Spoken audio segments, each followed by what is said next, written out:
Mansabdor odamlar bilan, statusi baland odamlar bilan qanaqa gaplashish kerak? Juda ham ko'pchilik menga shu savolni berib kelishadi. Direktorlar bilan qanaqa gaplashish kerak?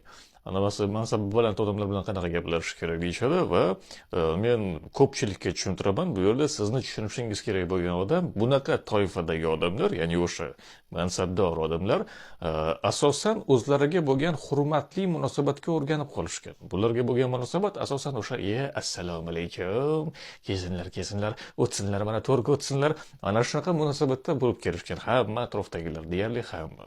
Va siz qilishingiz mumkin bo'lgan narsa bu o'zingizni boshqalarga o'xshamasdan tutishingiz, ya'ni o'zingizni samimiy tutishingiz. Men esimda bor, o'zim o'sha kafe, restoranlarda ishlab yurganimda meni barmen bo'lib ishlagan paytim o'sha kafeni egasi bo'lardi, rus odam, va meni o'zimni o'sha smenadoshim bo'lardi, mendan keyin boshqa kun ishlaydigan.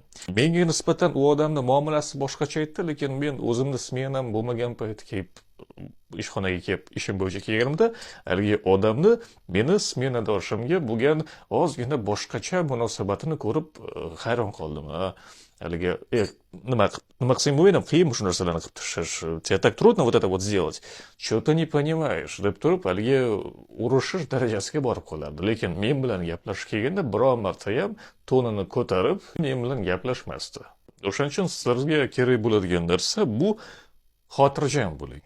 Samimiy bo'ling. Xuddi o'sha do'stingiz bilan gaplashayotganda qo'rqmasdan gaplashishni boshlang. Bu yerda eng muhim narsa bu qo'rqmaslik. Chunki u odamlar bu holatni ko'rib birinchidan hayron qolishadi, ikkinchidan hech narsa qilishni deyarli bilishmaydi. Chunki ular bunaqa holatga uchrashmagan, chunki ularga haligacha hozirgi paytgacha kerak bo'lsa mana shunaqa munosabatda bo'lib kelishgan atrofdagi ko'pchilik. O'shaning uchun maslahatim samimiy bo'ling va xotirjam bo'ling.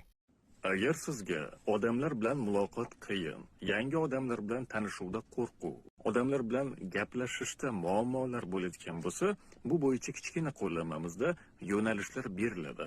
Odamlar bilan elementarno gaplashishni o'rganasiz. Narxi 49 ming.